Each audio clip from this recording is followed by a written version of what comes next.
श्री महालक्ष्मी स्तोत्रम्।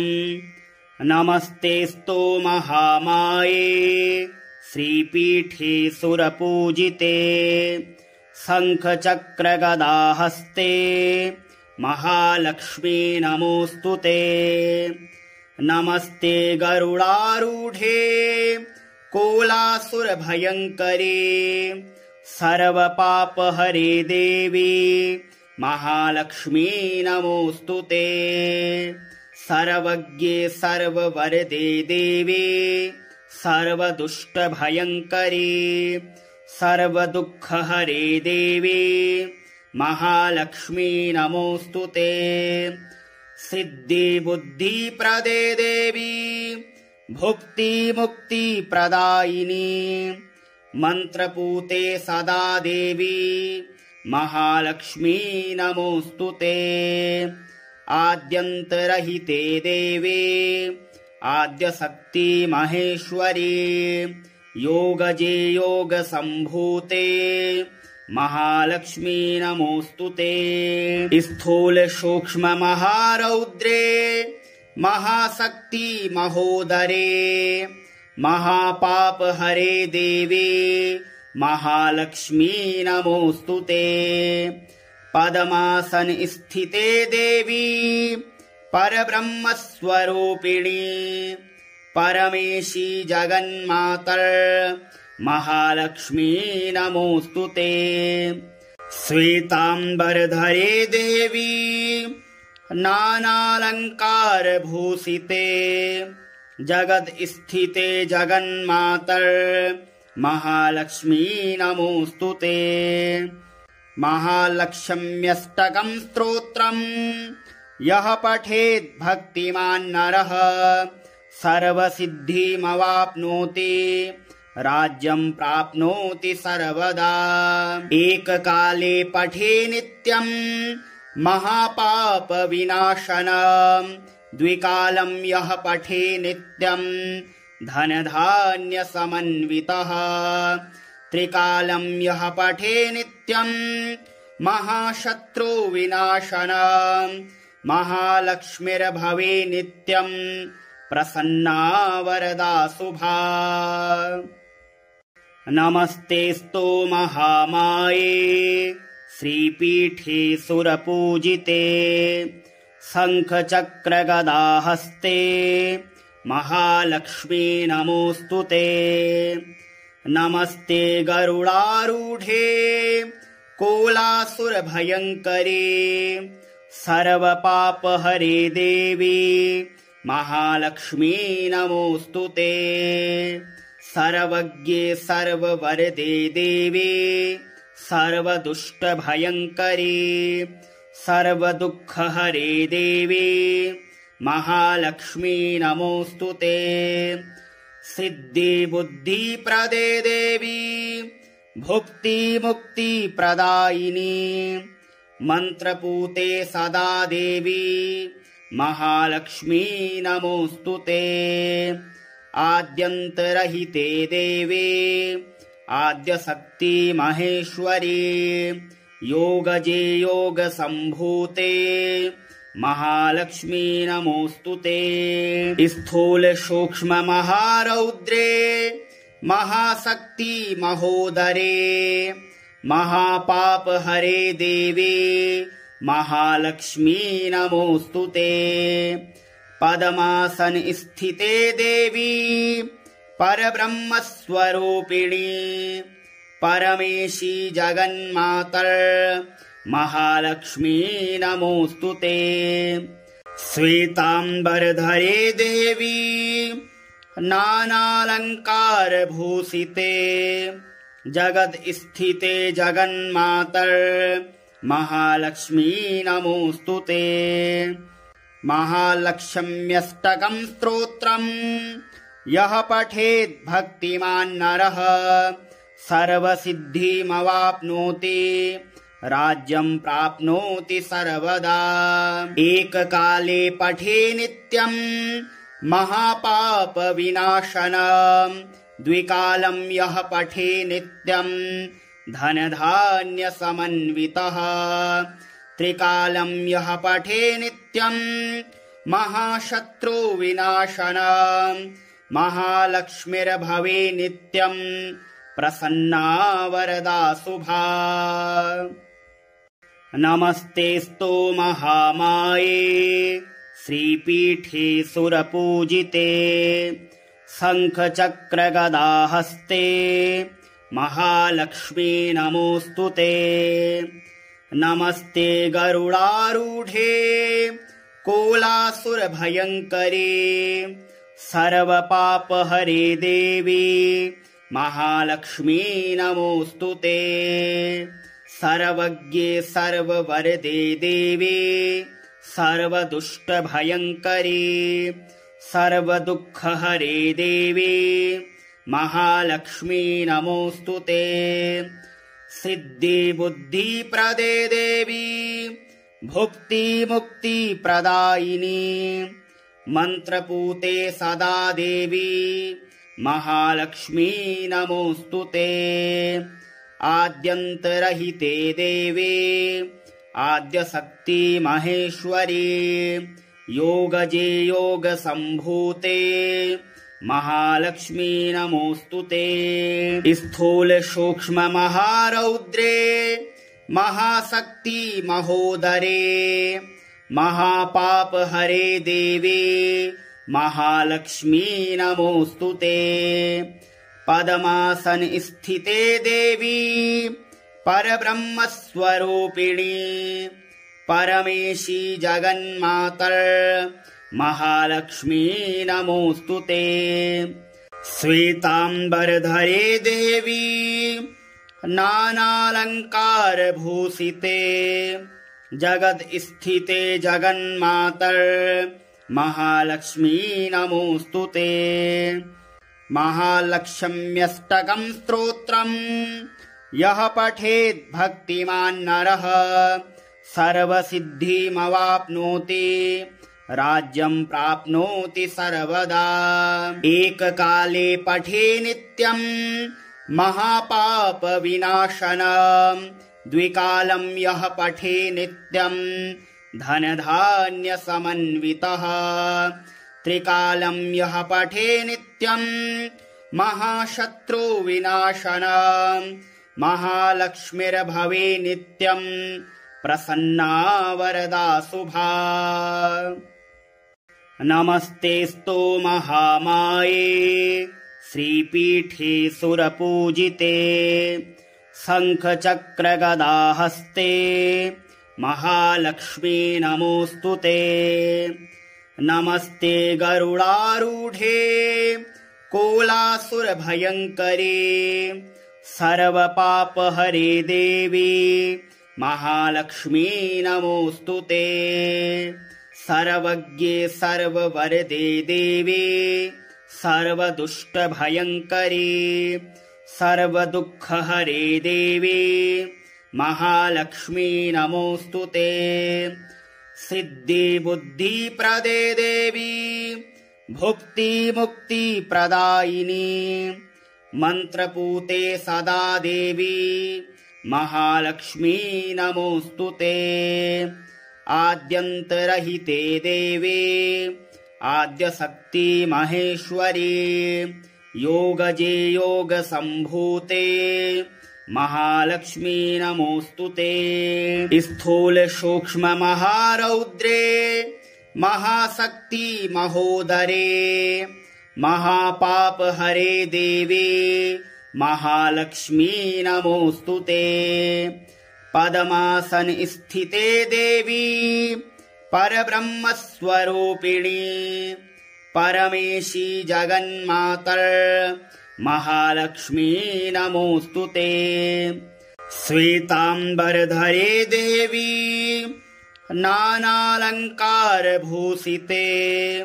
जगद्स्थिते जगन्मातर महालक्ष्मी नमोऽस्तुते। महालक्ष्म्यष्टकं स्तोत्रम् यः पठेत् भक्तिमान् नरः सर्वसिद्धिमवाप्नोति राज्यं प्राप्नोति सर्वदा। एककाले पठे नित्यं महापापविनाशनम् द्विकालं यः पठे नित्यम् धनधान्यसमन्वितः त्रिकालं यः पठे नित्यम् महाशत्रुविनाशनम् महालक्ष्मीर्भवे नित्यम् प्रसन्ना वरदा शुभा। नमस्तेऽस्तु महामाये श्रीपीठे सुरपूजिते शङ्खचक्रगदाहस्ते महालक्ष्मी नमोऽस्तुते। नमस्ते गरुडारूढे कोलासुरभयङ्करे सर्वपापहरे देवी महालक्ष्मी नमोऽस्तुते। सर्वज्ञे सर्ववरदे देवी सर्वदुष्टभयङ्करी सर्वदुःखहरे देवी महालक्ष्मी नमोऽस्तुते। सिद्धिबुद्धिप्रदे देवी भुक्तिमुक्तिप्रदायिनी मन्त्रपूते सदा देवी महालक्ष्मी नमोऽस्तुते। आद्यन्तरहिते देवी आद्यशक्ति महेश्वरी योगजे योगसम्भूते महालक्ष्मी नमोऽस्तुते। स्थूल सूक्ष्म महारौद्रे महाशक्ति महोदरे महापापहरे देवी महालक्ष्मी नमोऽस्तुते। पद्मासन स्थिते देवी परब्रह्मस्वरूपिणी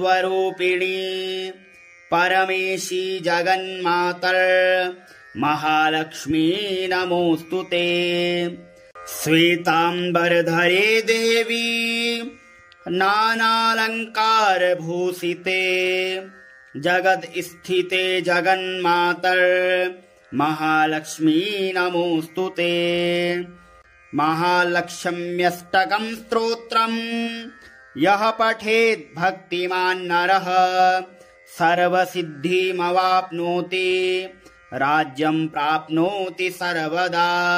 एककाले पठे नित्यम् महापापविनाशनम् द्विकालं यः पठे नित्यम् धनधान्यसमन्वितः त्रिकालं यः पठे नित्यम् महाशत्रुविनाशनम् महालक्ष्मीर्भवे नित्यम् प्रसन्ना वरदा शुभा। नमस्तेऽस्तु महामाये श्रीपीठे सुरपूजिते शङ्खचक्रगदाहस्ते महालक्ष्मी नमोऽस्तुते। नमस्ते गरुडारूढे कोलासुरभयङ्करे सर्वपापहरे देवी महालक्ष्मी नमोऽस्तुते। सर्वज्ञे सर्ववरदे देवी सर्वदुष्टभयङ्करी सर्वदुःखहरे देवी महालक्ष्मी नमोऽस्तुते। सिद्धिबुद्धिप्रदे देवी भुक्तिमुक्तिप्रदायिनी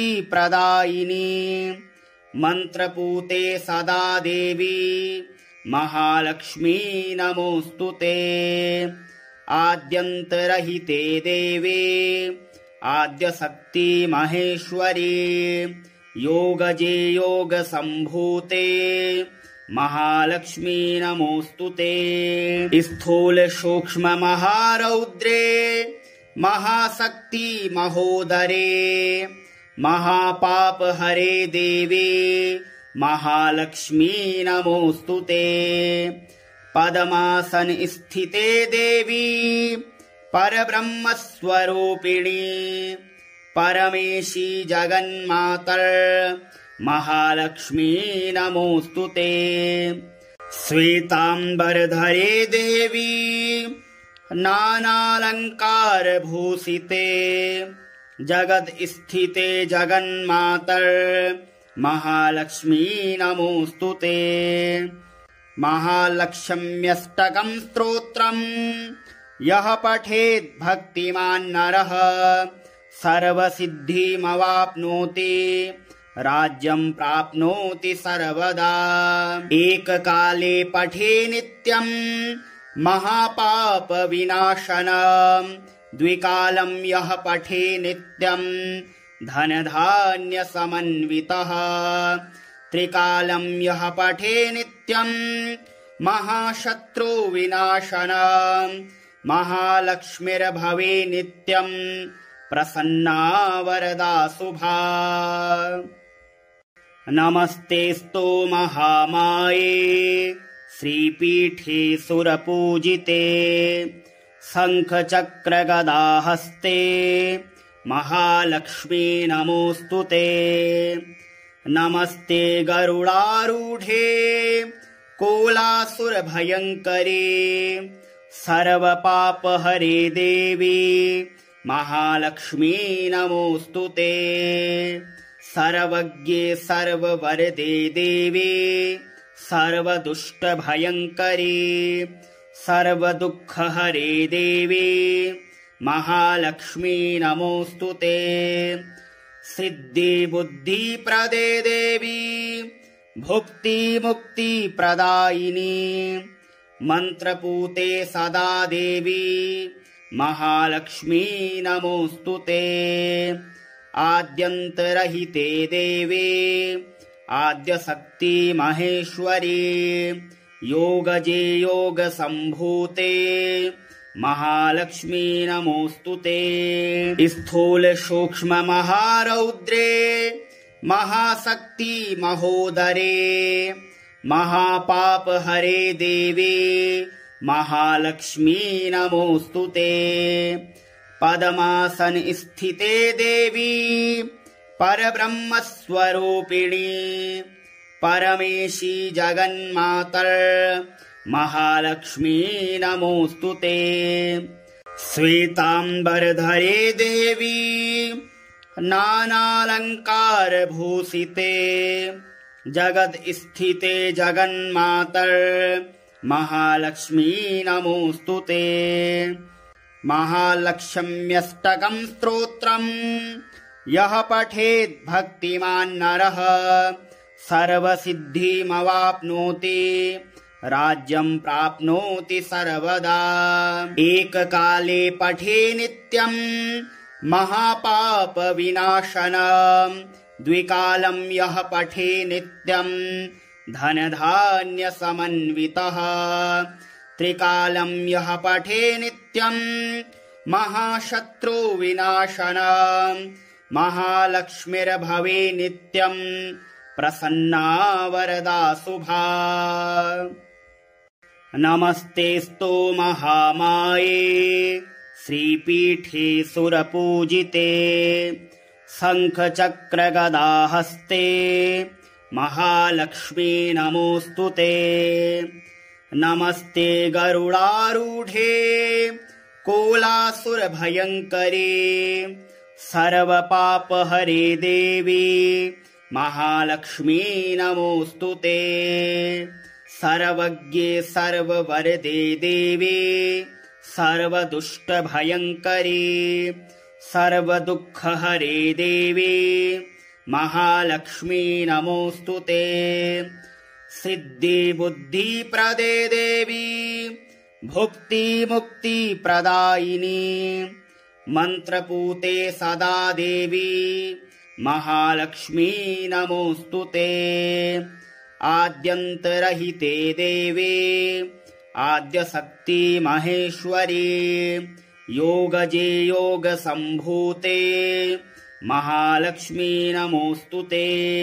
स्थूल सूक्ष्म महारौद्रे महाशक्ति महोदरे महापापहरे देवी महालक्ष्मी नमोऽस्तुते। पद्मासन स्थिते देवी परब्रह्मस्वरूपिणी परमेशी जगन्मातर् महालक्ष्मी नमोऽस्तुते। श्वेताम्बरधरे देवी नानालङ्कारभूषिते जगद्स्थिते जगन्मातर् महालक्ष्मी नमोऽस्तु ते। महालक्ष्म्यष्टकं स्तोत्रम् यः पठेत् भक्तिमान् नरः सर्वसिद्धिमवाप्नोति राज्यं प्राप्नोति सर्वदा। एककाले पठे नित्यं महापापविनाशनम् द्विकालं यः पठे नित्यं धनधान्यसमन्वितः। त्रिकालं यः पठे नित्यं महाशत्रुविनाशनम् महालक्ष्मीर्भवे नित्यं प्रसन्ना वरदा शुभा। नमस्तेऽस्तु महामाये श्रीपीठे सुरपूजिते शङ्खचक्रगदाहस्ते महालक्ष्मी नमोऽस्तु ते। नमस्ते गरुडारूढे कोलासुरभयङ्करे सर्वपापहरे देवी महालक्ष्मी नमोऽस्तु ते। सर्वज्ञे सर्ववरदे देवी सर्वदुष्टभयङ्करी सर्वदुःखहरे देवी महालक्ष्मी नमोऽस्तु ते। सिद्धिबुद्धिप्रदे देवी भुक्तिमुक्तिप्रदायिनी मन्त्रपूते सदा देवी महालक्ष्मी नमोऽस्तु ते। आद्यन्तरहिते देवी आद्यशक्ति महेश्वरी योगजे योगसम्भूते महालक्ष्मी नमोऽस्तु ते। स्थूल सूक्ष्म महारौद्रे महाशक्ति महोदरे महापापहरे देवी महालक्ष्मी नमोऽस्तु ते। पद्मासन स्थिते देवी परब्रह्मस्वरूपिणी परमेशी जगन्मातर् महालक्ष्मी नमोऽस्तु ते। श्वेताम्बरधरे देवी नानालङ्कारभूषिते जगद्स्थिते जगन्मातर् महालक्ष्मी नमोऽस्तु ते। महालक्ष्म्यष्टकं स्तोत्रम् यः पठेत् भक्तिमान् नरः सर्वसिद्धिमवाप्नोति राज्यं प्राप्नोति सर्वदा। एककाले पठे नित्यं महापापविनाशनम् द्विकालं यः पठे नित्यं धनधान्यसमन्वितः। त्रिकालं यः पठे नित्यं महाशत्रुविनाशनम् महालक्ष्मीर्भवे नित्यं प्रसन्ना वरदा शुभा। नमस्तेऽस्तु महामाये श्रीपीठे सुरपूजिते शङ्खचक्रगदाहस्ते महालक्ष्मी नमोऽस्तु ते। नमस्ते गरुडारूढे कोलासुरभयङ्करे सर्वपापहरे देवी महालक्ष्मी नमोऽस्तु ते। सर्वज्ञे सर्ववरदे देवी सर्वदुष्टभयङ्करी सर्वदुःखहरे देवी महालक्ष्मी नमोऽस्तु ते। सिद्धिबुद्धिप्रदे देवी भुक्तिमुक्तिप्रदायिनी मन्त्रपूते सदा देवी महालक्ष्मी नमोऽस्तु ते। आद्यन्तरहिते देवी आद्यशक्ति महेश्वरी योगजे योगसम्भूते महालक्ष्मी नमोऽस्तु ते। स्थूल सूक्ष्म महारौद्रे महाशक्ति महोदरे महापापहरे देवी महालक्ष्मी नमोऽस्तु ते। पद्मासन स्थिते देवी परब्रह्मस्वरूपिणी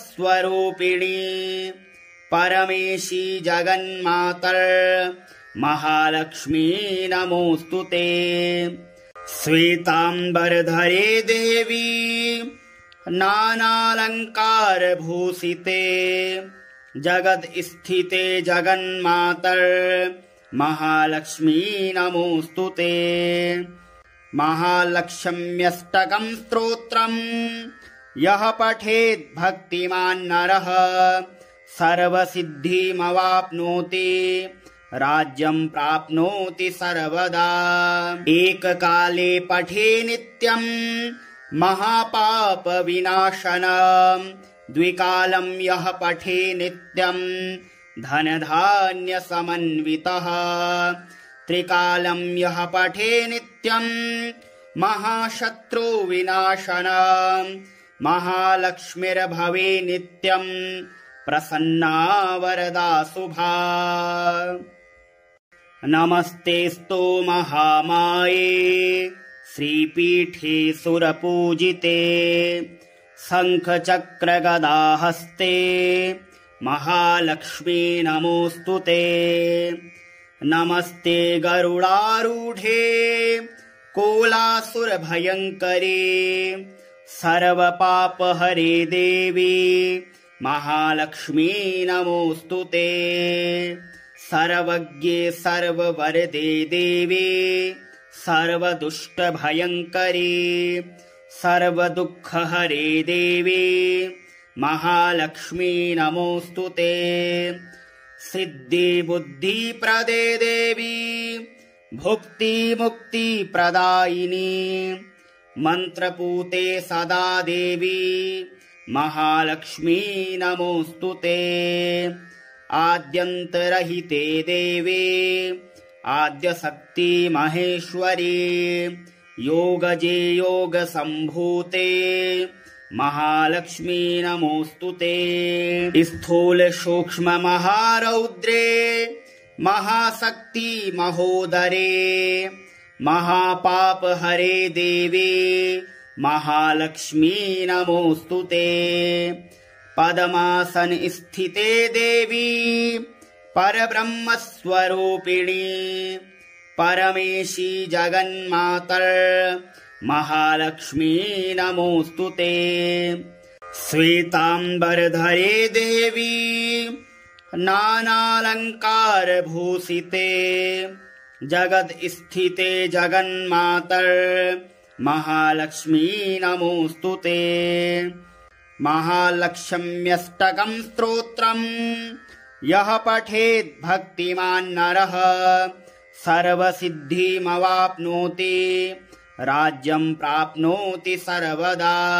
एककाले पठे नित्यं महापापविनाशनम् द्विकालं यः पठे नित्यं धनधान्यसमन्वितः त्रिकालं यः पठे नित्यं महाशत्रुविनाशनम् महालक्ष्मीर्भवे नित्यं प्रसन्ना वरदा शुभा। नमस्तेऽस्तु महामाये श्रीपीठे सुरपूजिते शङ्खचक्रगदाहस्ते महालक्ष्मी नमोऽस्तु ते। नमस्ते गरुडारूढे कोलासुरभयङ्करे सर्वपापहरे देवी महालक्ष्मी नमोऽस्तु ते। सर्वज्ञे सर्ववरदे देवी सर्वदुष्टभयङ्करी सर्वदुःखहरे देवी महालक्ष्मी नमोऽस्तु ते। सिद्धिबुद्धिप्रदे देवी भुक्तिमुक्तिप्रदायिनी मन्त्रपूते सदा देवी महालक्ष्मी नमोऽस्तु ते। आद्यन्तरहिते देवी आद्यशक्ति महेश्वरी योगजे योगसम्भूते महालक्ष्मी नमोऽस्तु ते। स्थूल सूक्ष्म महारौद्रे महाशक्ति महोदरे महापापहरे देवी महालक्ष्मी नमोऽस्तु ते।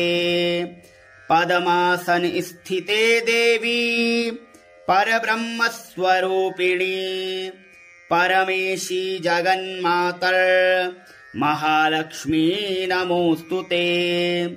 श्वेताम्बरधरे देवी नानालङ्कारभूषिते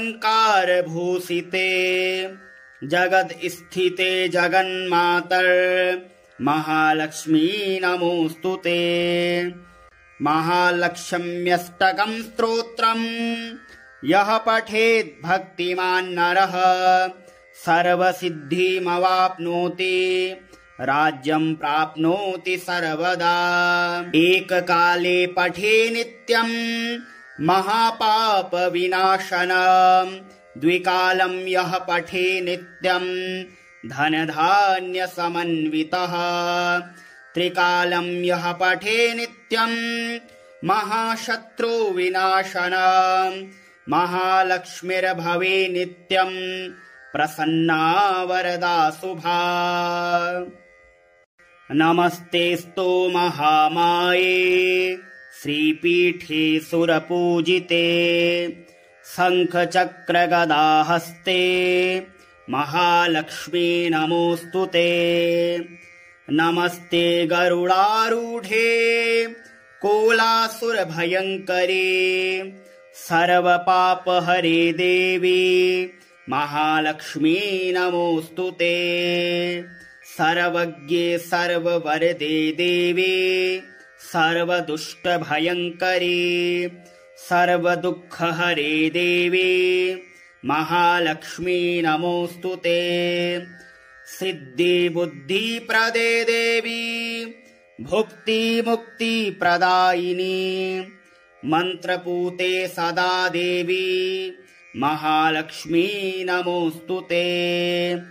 आद्यन्तरहिते देवी आद्यशक्ति महेश्वरी योगजे योगसम्भूते महालक्ष्मी नमोऽस्तुते।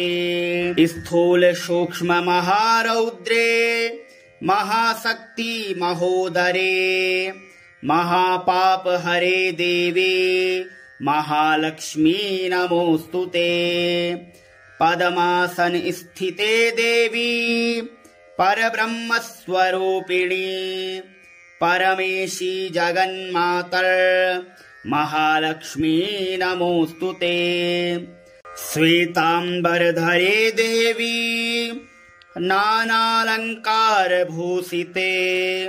जगद्स्थिते जगन्मातर् महालक्ष्मी नमोऽस्तुते। महालक्ष्म्यष्टकं स्तोत्रम् यः पठेत् भक्तिमान् नरः सर्वसिद्धिमवाप्नोति राज्यं प्राप्नोति सर्वदा। एककाले पठे नित्यं महापापविनाशनम् द्विकालं यः पठे नित्यं धनधान्यसमन्वितः त्रिकालं यः पठे नित्यं महाशत्रुविनाशनम् महालक्ष्मीर्भवे नित्यं प्रसन्ना वरदा शुभा। नमस्तेऽस्तु महामाये श्रीपीठे सुरपूजिते शङ्खचक्रगदाहस्ते महालक्ष्मी नमोऽस्तुते। नमस्ते गरुडारूढे कोलासुरभयङ्करे सर्वपापहरे देवी महालक्ष्मी नमोऽस्तुते। सर्वज्ञे सर्ववरदे देवी सर्वदुष्टभयङ्करी सर्वदुःखहरे देवी महालक्ष्मी नमोऽस्तुते। सिद्धिबुद्धिप्रदे देवी भुक्तिमुक्तिप्रदायिनी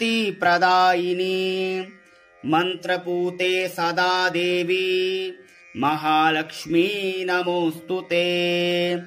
आद्यन्तरहिते देवी आद्यशक्ति महेश्वरी योगजे योगसम्भूते महालक्ष्मी नमोऽस्तुते। स्थूल सूक्ष्म महारौद्रे महाशक्ति महोदरे महापापहरे देवी महालक्ष्मी नमोऽस्तुते। पद्मासन स्थिते देवी परब्रह्मस्वरूपिणी परमेशी जगन्मातर महालक्ष्मी नमोऽस्तुते। श्वेताम्बरधरे देवी नानालङ्कारभूषिते जगद्स्थिते जगन्मातर महालक्ष्मी नमोऽस्तुते। महालक्ष्म्यष्टकं स्तोत्रम् यः पठेत् भक्तिमान् नरः सर्वसिद्धिमवाप्नोति राज्यं प्राप्नोति सर्वदा। एककाले पठे नित्यं महापापविनाशनम् द्विकालं यः पठे नित्यं धनधान्यसमन्वितः त्रिकालं यः पठे नित्यं महाशत्रुविनाशनम् महालक्ष्मीर्भवे नित्यं प्रसन्ना वरदा शुभा। नमस्तेऽस्तु महामाये श्रीपीठे सुरपूजिते शङ्खचक्रगदाहस्ते महालक्ष्मी नमोऽस्तुते। नमस्ते गरुडारूढे कोलासुरभयङ्करे सर्वपापहरे देवी महालक्ष्मी नमोऽस्तुते। सर्वज्ञे सर्ववरदे देवी सर्वदुष्टभयङ्करी सर्वदुःखहरे देवी महालक्ष्मी नमोऽस्तुते। सिद्धिबुद्धिप्रदे देवी भुक्तिमुक्तिप्रदायिनी मन्त्रपूते सदा देवी महालक्ष्मी नमोऽस्तुते। आद्यन्तरहिते देवी आद्यशक्ति महेश्वरी योगजे योगसम्भूते महालक्ष्मी नमोऽस्तुते। स्थूल सूक्ष्म महारौद्रे महाशक्ति महोदरे महापापहरे देवी महालक्ष्मी नमोऽस्तुते। पद्मासन स्थिते देवी परब्रह्मस्वरूपिणी परमेशी जगन्मातर महालक्ष्मी नमोऽस्तुते। श्वेताम्बरधरे देवी नानालङ्कारभूषिते जगद्स्थिते जगन्मातर महालक्ष्मी नमोऽस्तुते। महालक्ष्म्यष्टकं स्तोत्रम् यः पठेत् भक्तिमान् नरः सर्वसिद्धिमवाप्नोति राज्यं प्राप्नोति सर्वदा। एककाले पठे नित्यं महापापविनाशनम् द्विकालं यः पठे नित्यं धनधान्यसमन्वितः त्रिकालं यः पठे नित्यं महाशत्रुविनाशनम् महालक्ष्मीर्भवे नित्यं प्रसन्ना वरदा शुभा। नमस्तेऽस्तु महामाये श्रीपीठे सुरपूजिते शङ्खचक्रगदाहस्ते महालक्ष्मी नमोऽस्तुते।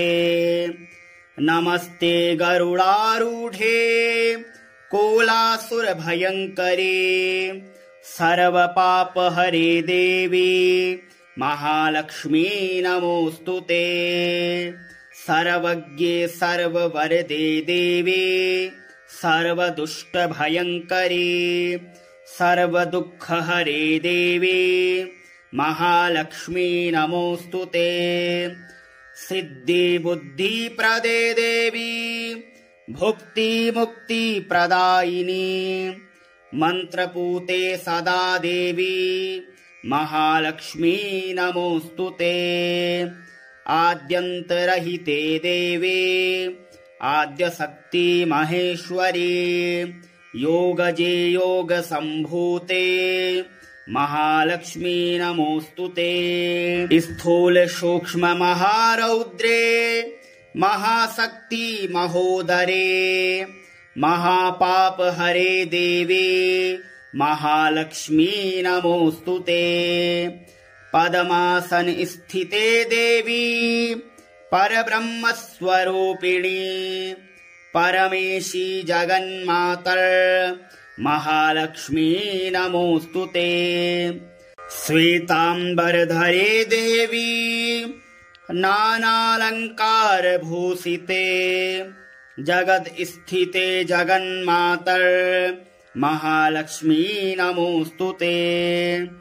महालक्ष्म्यष्टकं स्तोत्रम् यः पठेत् भक्तिमान् नरः सर्वसिद्धिमवाप्नोति राज्यं प्राप्नोति सर्वदा। एककाले पठे नित्यं महापाप विनाशनम् द्विकालं यः पठे नित्यं धनधान्य समन्वितः त्रिकालं यः पठे नित्यं महाशत्रु विनाशनम् महालक्ष्मीर्भवे नित्यं प्रसन्ना वरदा शुभा। नमस्तेस्तु महामाये श्रीपीठे सुरपूजिते शङ्खचक्रगदाहस्ते महालक्ष्मी नमोऽस्तु ते।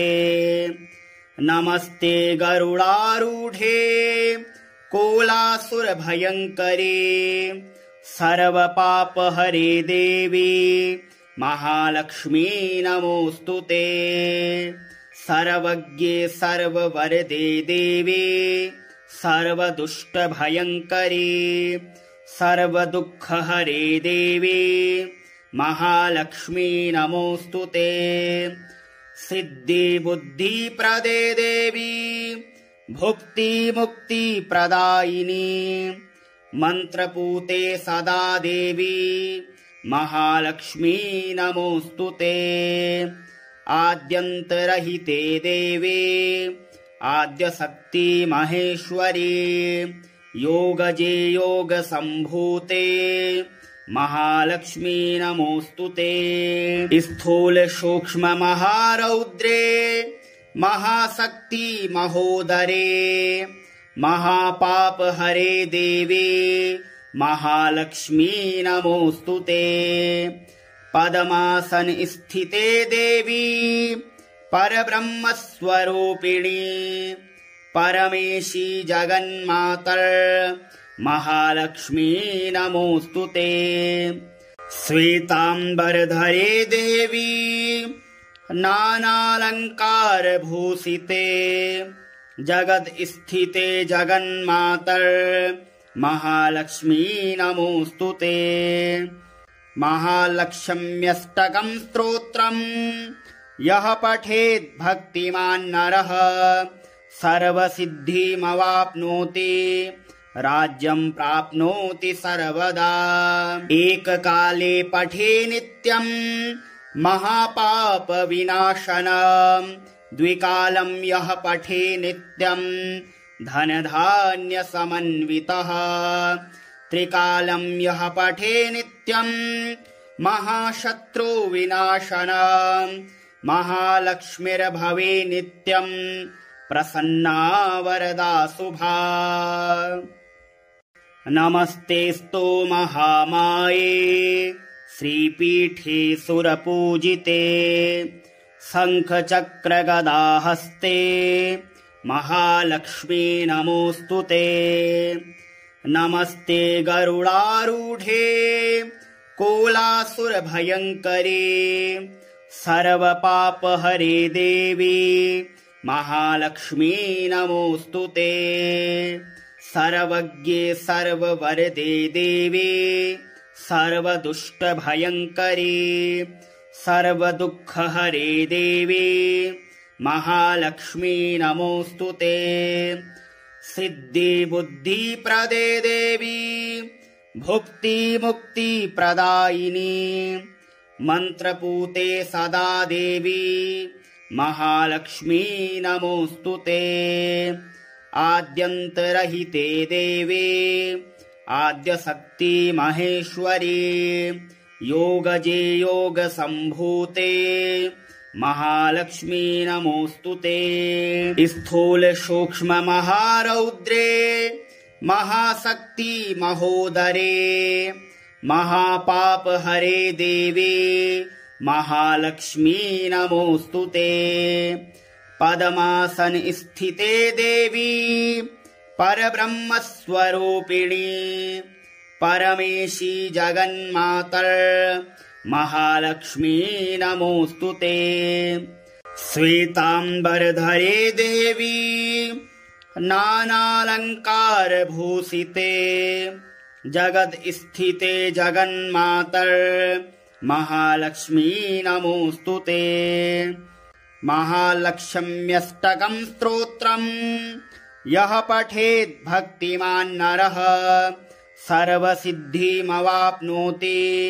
राज्यं प्राप्नोति सर्वदा।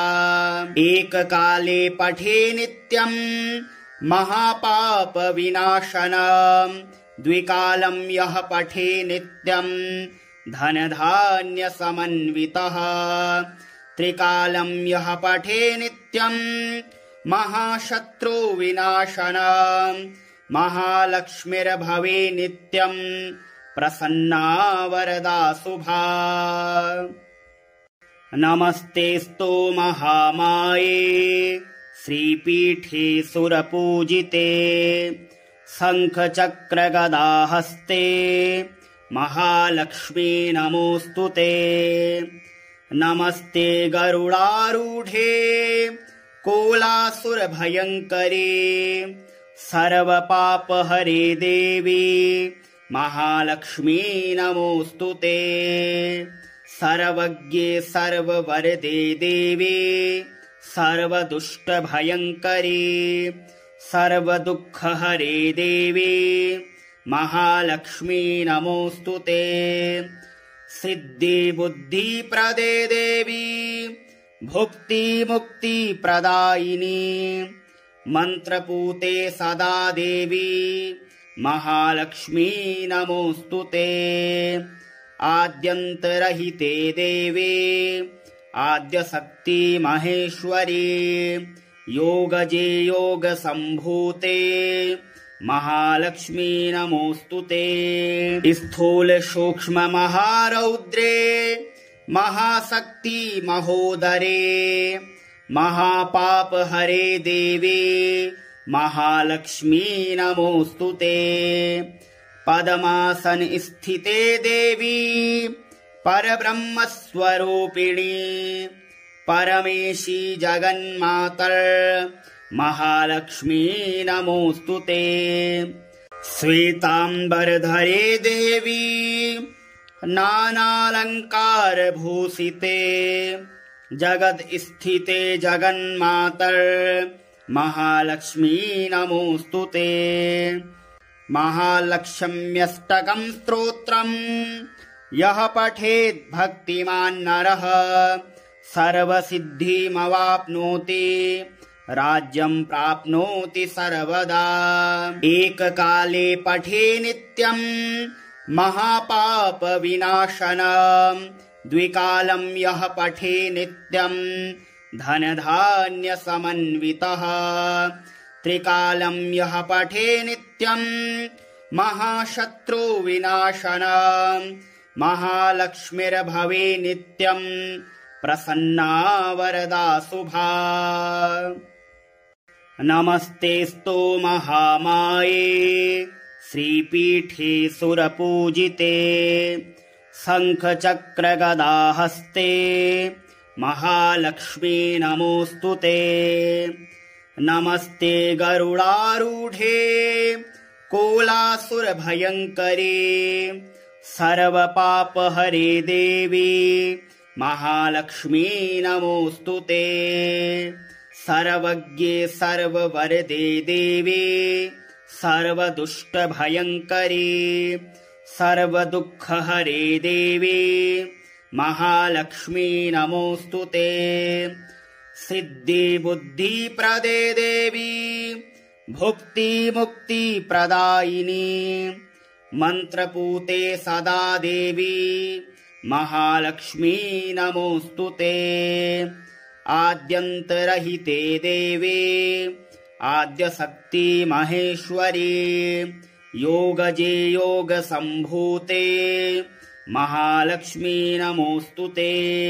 स्थूल सूक्ष्म महारौद्रे महाशक्ति महोदरे महापापहरे देवी महालक्ष्मी नमोऽस्तुते।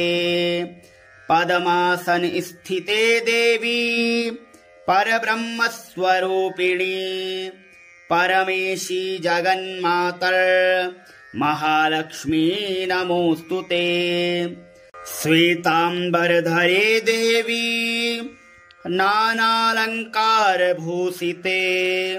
जगद्स्थिते जगन्मातर महालक्ष्मी नमोऽस्तुते।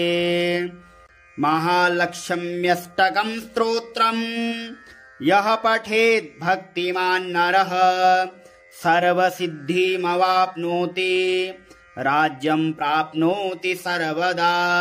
एककाले पठे नित्यं महापापविनाशनम् द्विकालं यः पठे नित्यं धनधान्यसमन्वितः त्रिकालं यः पठे नित्यं महाशत्रुविनाशनम् महालक्ष्मीर्भवे नित्यं प्रसन्ना वरदा शुभा।